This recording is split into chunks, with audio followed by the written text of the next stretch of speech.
A man is found late at night beneath a street lamp. He's on his knees, his hands are moving frantically across the ground. His eyes are scanning the pavement in tight circles. Then a stranger stops and watches it for a moment. "What did you lose?" he asks the man. "My glasses," the man says without looking up. "But did you lose them here?" the stranger asks again. So the man pauses, looks up for the first time, and answers, "No, I lost them over there in the dark." The stranger stares at him, confused, almost offended. "But then, why are you looking for them here?" he asks again. And finally the man answers, "Because here there is light." Sit with that parable for a second. In this video we are going to talk about an important question. Where have you been searching for happiness? Think about it honestly. The new job, the relationship, the goal you hit that felt smaller than you expected, the version of yourself you were supposed to become by now.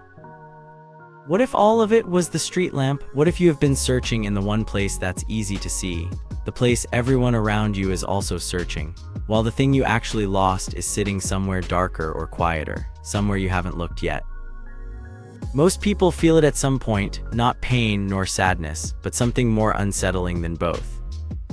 The feeling of living the same day over and over again. You do what you're supposed to do. You show up, you perform, you check the boxes, and at the end of the day, or the end of the year, or the end of a decade, you sit down and realize you don't feel full. And that's the part that is hard to explain to anyone, because from the outside, nothing is wrong, but from the inside, something is deeply off. So you try to fix it with more achievement, more stimulation, more novelty, and each time there's a brief flash of aliveness, and then the feeling returns, the emptiness underneath everything. Here is what I want to suggest to you: that emptiness is not a flaw, it's information. It's your life telling you something, that you are living, but not in the direction of yourself.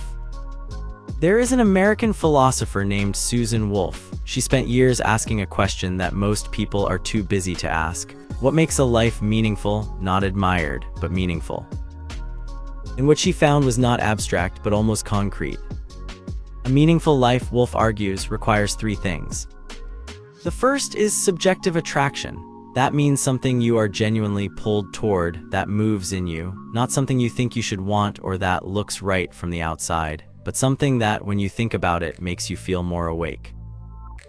The second thing is objective value. What you are drawn to must offer something beyond yourself. It has to matter, even in a small way, to something larger than your own comfort or ego. It doesn't have to be grand or visible, but it has to reach beyond you. And the third thing necessary for a meaningful life is active engagement. You must actually do it, not plan it, not talk about it, but do it. When you reach this three things, Wolf calls this the intersection, the place where what you love meets what matters and you throw yourself into it fully. And she says this clearly: without all three, you can have success, you can have pleasure, you can have everything the world tells you to want, and your life will still feel hollow. Because hollow isn't about what you have, it's about the distance between who you are and what you do. Now here is the part of Wolf's argument that most people miss. You cannot actually find the meaningful life without first knowing what you are actually attracted to.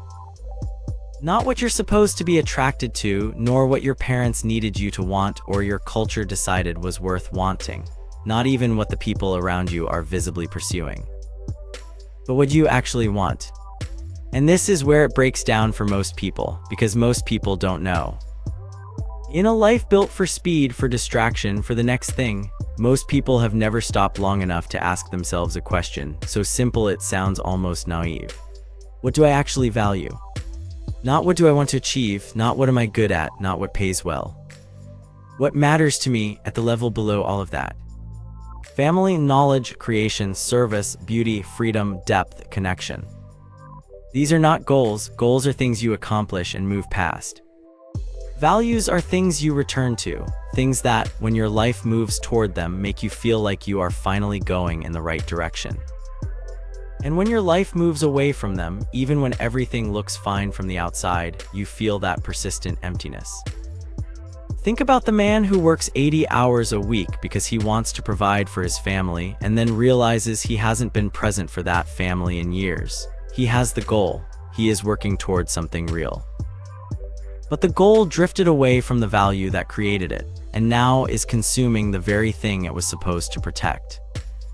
Or think about the woman who chases recognition from her family and friends, promotions, titles, approval, and she gets all of it, and feels at the exact moment of each victory a strange and specific loneliness.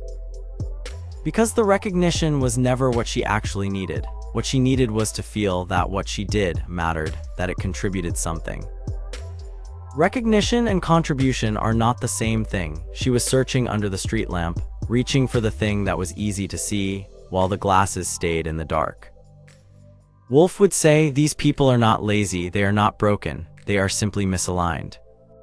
Their effort and discipline are real, but it's all moving in a direction that was never truly theirs. And here is the thing about moving in the wrong direction. You can be incredibly fast, consistent, committed, and still, every step you take moves you further from where you need to be. Because motivation is not the problem, direction is. Susan Wolf's work implies that if meaningful life is what happens when your deepest attraction meets something valuable, and you engage with it fully, then the first question is never, what should I do with my life? The first question should be, what do I actually value? Because values are the map. Everything else, the goals, the habits, the choices, the relationships you build, the work you choose, all of it is like terrain. You can navigate it, but not without a map. And most people are moving fast across a landscape they never chose with no map, wondering why nothing feels like arrival. When you live in alignment with your values, something changes, not immediately or dramatically. But the discipline stops feeling like punishment, the effort stops feeling like weight, the direction starts to feel for the first time like yours. Your brain begins to release dopamine not just when you achieve something, but in anticipation of doing what you actually care about, and the expectation itself becomes fuel. You stop pushing because you're no longer pushing against yourself. That's not motivation as a technique, that's motivation as a consequence of coherence. And coherence, the alignment between who you are and what you do, is not something you build, but it's something you uncover. By finally going into the dark and asking yourself the honest question, what do I value? Not what do I want people to think I value, not what I was raised to value, and not what the market rewards. What, at the level below all performance and all noise, actually matters to me.